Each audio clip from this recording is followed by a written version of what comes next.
নমস্কার মিত্র, আপনাদের আমার তন্ত্রমন্ত্র ইউটিউব চ্যানেল জগতে স্বাগত।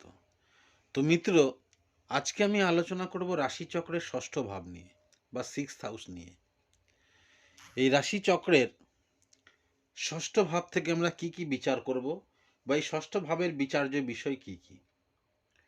তো এই সিক্সথ হাউস বা ষষ্ঠ ভাবের যদি আমরা ন্যাটাল চার্টে আসি তাহলে দেখতে পাবো সাধারণত জোডিয়াক সাইন অনুযায়ী সিক্সথ হাউস হচ্ছে মেষ রাশি, বৃষ রাশি। মেষ রাশি 1 নম্বর, বৃষ রাশি 2 নম্বর, 3 নম্বর হচ্ছে মিথুন রাশি, 4 নম্বর কর্কট রাশি, 5 নম্বর সিংহ রাশি, 6 নম্বর হচ্ছে কন্যা রাশি।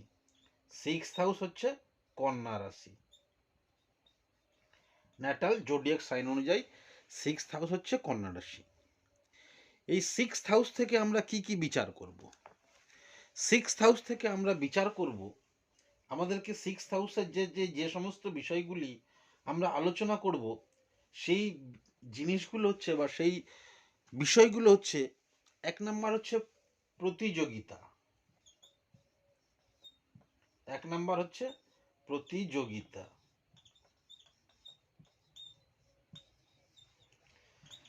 অর্থাৎ কম্পিটিশন। 2 নাম্বার হচ্ছে,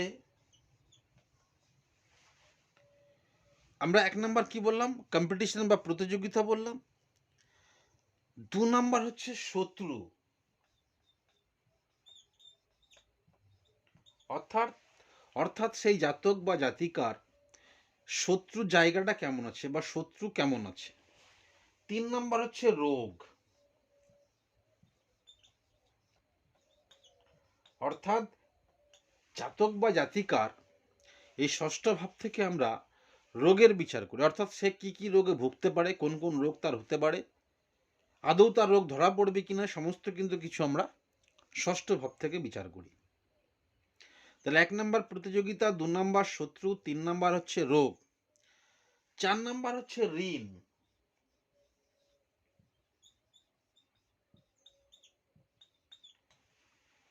সে কতটা কি ঋণ নেবে, আদৌ কি সে ঋণ পরিশোধ করতে পারবে কিনা, এই সমস্ত কিন্তু কিছু আমরা দেখি সিক্স হাউস বা ষষ্ঠ ভাব থেকে। ষষ্ঠ ভাব থেকে আমরা আর কি দেখি, অপমান,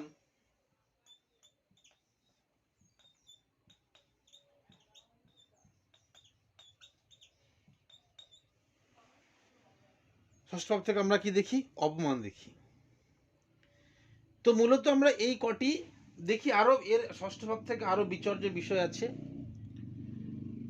হ্যাঁ, সেইগুলো কিন্তু আমরা ষষ্ঠ ভাব থেকে বিচার করি। অর্থাৎ যদি আমরা আরো বিচার করি দেখি ডিভোর্স হবে কিনা, কোনো স্বামী স্ত্রীর মধ্যে ডিভোর্স হবে কিনা, সেই সমস্ত কিন্তু আমরা এই সিক্স হাউস থেকে দেখি। তাহলে মূলত আমাদের সিক্স হাউস থেকে বিচার্য বিষয় হলো এইগুলি। তো মিত্র, এবার আসা যাক যে ষষ্ঠ ভাবের সাপেক্ষে বিস্তারিত আলোচনা আমরা করে নিচ্ছি। ষষ্ঠ ভাব থেকে মূলত যে সমস্ত বিচারগুলো করা হয়, এই বিচারগুলো তো আমাদের মেইনলি আছে। আরও যে বিচার আছে, ভাড়াটে, ভাড়া বাড়ি, ভাড়াটে উচ্ছেদ, কুসংস্কার, উদ্বাস্তু, দখলদারি, শরণার্থী, শত্রু, ক্ষতস্থান, ভিক্ষা, চোখের চশমা, চুরি, ছিনতাই, এ সমস্ত কিন্তু কিছু আমরা এই ষষ্ঠ ভাব থেকে দেখি। এইবারে আসছে যে ষষ্ঠ ভাবটা মানবদেহের কোন কোন অঙ্গকে নির্দেশ করে। ষষ্ঠ ভাবটা মূলত মানবদেহের যে সমস্ত অঙ্গকে নির্দেশ করে সেইগুলি হচ্ছে সরি সেইগুলো হচ্ছে তলপেট, এই তলপেটকে নির্দেশ করে, নাড়ি ভুঁড়ি নির্দেশ করে,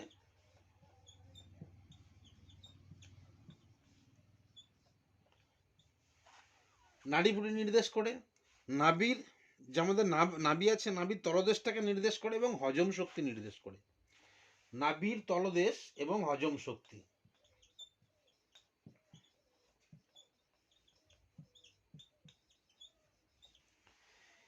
শক্তি, এইগুলোকে নির্দেশ করে ষষ্ঠ ভাব থেকে। ষষ্ঠ ভাব থেকে আরো অনেক বিচার্য বিষয় আছে, সেগুলো নেক্সট কোনো এপিসোডে আমি আলোচনা করব ষষ্ঠ ভাব থেকে আরও কী কী বিষয় আলোচনা করা যায়। তো এবার আসি যে ষষ্ঠ ভাব থেকে আর কি কি বিচার করব আমরা। ষষ্ঠ ভাব থেকে সাধারণত রোগের স্থান যেহেতু এইটা, সেই হিসাবে এই রোগের জিনিসটা কিন্তু অত্যন্ত গুরুত্বপূর্ণ, রোগের বিচারটা কিন্তু অত্যন্ত গুরুত্বপূর্ণ। তো মিত্র, ষষ্ঠ ভাব থেকে আমাদের স্বাদের একটা ব্যাপার আছে। ষষ্ঠভাবে যদি বুধ থাকে, ষষ্ঠভাবে যদি বুধ থাকে তাহলে কি হবে? জাতকের অনেক বাদ বিচার করে থাকে, খাবারের সম্পর্কে জাতক অনেক বাদ বিচার করবে। কিন্তু এই ষষ্ঠভাবে যদি শনি থাকে তাহলে সে কিন্তু পুষ্টির অভাবে ভুগবে। ষষ্ঠভাবে যদি বুধ থাকে তাহলে খাবারের অনেক বাদ বিচার করবে, আর যদি আপনার শনি থাকে তাহলে পুষ্টির অভাবে ভুগবে। সিক্স হাউস থেকে এই যে বুধ থাকলে পরে খাবারের বাদ বিচার করবে। বুধ যদি ষষ্ঠভাবে থাকে তাহলে খাওয়া দাওয়ায় বাদ বিচার করবে, খাওয়ায় বাদ বিচার করবে।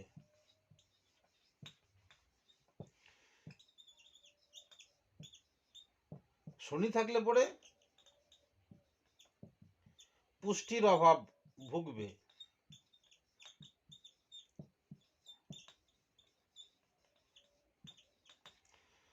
পুষ্টির অভাবে ভুগবে যদি শনি থাকে। মঙ্গল থাকলে কি হবে? আকর্ষণীয়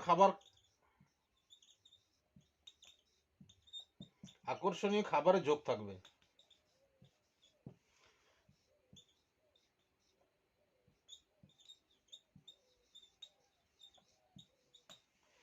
যদি মঙ্গল থাকে তাহলে আকর্ষণীয় খাবারের প্রতি তার একটা ঝোঁক থাকবে। বৃহস্পতি থাকলে কি হয়? প্রয়োজনীয় খাবার নির্দেশেরও বেশি খেতে চাইবে। আর চন্দ্র থাকলে পরে, এই চন্দ্র যদি থাকে এবং সেখানে যদি জলরাশি যুক্ত হয়, যদি চন্দ্র থাকে এবং সেখানে যদি জলরাশির সঙ্গে মঙ্গল যুক্ত হয়, তাহলে সে কিন্তু অতিরিক্ত পানাসক্ত হবে, অর্থাৎ নেশাজাতীয় দ্রব্য সে গ্রহণ করতে চাইবে বা গ্রহণ করবে। ষষ্ঠভাবে যদি চন্দ্র থাকে এবং সেটা যদি জলরাশি হয়, সেই সিক্স হাউসটা যদি জলরাশি হয় এবং প্লাস যদি মঙ্গল থাকে, তাহলে তার মধ্যে একটা পানাশক্তি, অর্থাৎ সে কোনো সে নেশাজাতীয় দ্রব্য গ্রহণ করবে। সে বোঝা গেল? ষষ্ঠভাবে যদি মঙ্গল চন্দ্র থাকে এবং সেখানে যদি জলরাশি হয়, সেই রাশিটা ষষ্ঠ ভাবটা, এবং সেখানে যদি মঙ্গল যুক্ত হয়, তাহলে কিন্তু সে অতিরিক্ত পানাসক্ত হবে। ষষ্ঠ ভাব নির্দেশ করে যে তার মধ্যে সে যে কম্পিটিশন করছে বা সে এই যে কম্পিটিশনে সে সাকসেস হবে কি হবে না, সেটা ষষ্ঠ ভাব কিন্তু নির্দেশ করে। ষষ্ঠ ভাব নির্দেশ করে যে এই দশার অন্তর্দশা, এই সিক্স হাউসের দশা অন্তর্দশায় জাতকের স্বাস্থ্যহানি অবশ্যই কিন্তু ঘটবে। স্বাস্থ্যহানির জন্য জাতককে তৈরি থাকতে হবে, অর্থাৎ সে কিন্তু সেই দশা অন্তর্দশায় তার যে সমস্ত রোগের উপশম সেগুলো কিন্তু বেশি হবে। ষষ্ঠ ভাব নির্দেশ করে শ্রম, সেই শ্রম করে সে সাকসেস পাবে কি না, এ সমস্তই মূলত ষষ্ঠ ভাব থেকে নির্দেশ করে। ষষ্ঠ ভাব নির্দেশ করে ঋণ, সে ঋণের জালে জর্জরিত হয়ে পড়বে, না ঋণ থেকে রিকভারি হবে, না ঋণের জালে জর্জরিত হয়ে লোকের থেকে মান সম্মান মানে তার খোয়া যাবে বা মান সম্মানে অসম্মানিত হবে, সমস্ত কিন্তু ষষ্ঠ ভাব থেকে নির্দেশ করে। ষষ্ঠ ভাব নির্দেশ করে পিতার নাম, যশ, খ্যাতি, প্রতিপত্তি। এবার দেখা যাচ্ছে যে ষষ্ঠ ভাব থেকে আর কি কি বিচার আমরা করতে পারি। ষষ্ঠ ভাব থেকে আমরা বিচার করতে পারি সেই জাতকের রোগ সমূহ, রোগ। মঙ্গল থাকলে কি হয়? ষষ্ঠ ভাব যদি দেখা যাচ্ছে যে কারো এই সিক্স হাউস এর রাশিচক্র, এই রাশিচক্রে সিক্স হাউস এইটা পড়েছে, সিক্স হাউস তার রাশিচক্রে সিক্স হাউস তার এটা পড়েছে, এটা হচ্ছে মেষ রাশি। তাহলে মেষ রাশি যদি পড়ে থাকে রাশিচক্রের, তাহলে দেখতে হবে যে এই মেষ রাশি সংক্রান্ত তার যে সমস্ত রোগ, সেই রোগগুলো কিন্তু সেই জাতক বা জাতিকার দেখা দেবে। এবং এই কখন সেটাতে ভুগবে? এই ষষ্ঠপতির দশা বা অন্তর্দশায় সে কিন্তু ভুগবে। সেটা যদি এই ষষ্ঠপতি যদি বৃষ রাশিতে হয়, তাহলে বৃষ রাশির যে সমস্ত রোগ ব্যাধি নির্দেশ করে সেগুলো কিন্তু হবে। এই ষষ্ঠ রাশিটা যদি মিথুনে পড়ে, মিথুন যে সমস্ত অঙ্গকে নির্দেশ করে, অঙ্গ প্রত্যঙ্গকে নির্দেশ করে, সেই সেই অঙ্গ প্রত্যঙ্গকে তার কিন্তু সেই সময়টাতে রোগ ব্যাধি দেখা দেবে। কখন দেখা দেবে? ষষ্ঠভাবে দশা বা অন্তর্দশায়। সবসময় কিন্তু দেখা দেবে না। আমি আবারও বলছি, ষষ্ঠপতির দশা বা অন্তর্দশায় এই যে ষষ্ঠ ভাবটা যে ভাবের পরে পড়েছে, সেই ভাবের যে সমস্ত রোগ থাকে সেই রোগগুলো কিন্তু দেখা দেবে। এইবার আসছি যে ষষ্ঠ ভাব থেকে আর কি বিচার করা হয়? ষষ্ঠ ভাব থেকে বিচার করা সেই জাতক ভাড়া বাড়ি থাকবে, না ভাড়া বাড়ি থেকে উচ্ছেদ করে দেবে, না কেমন সুন্দর পোশাক পরবে, সমস্ত কিন্তু ষষ্ঠ ভাব থেকে নির্দেশ করে।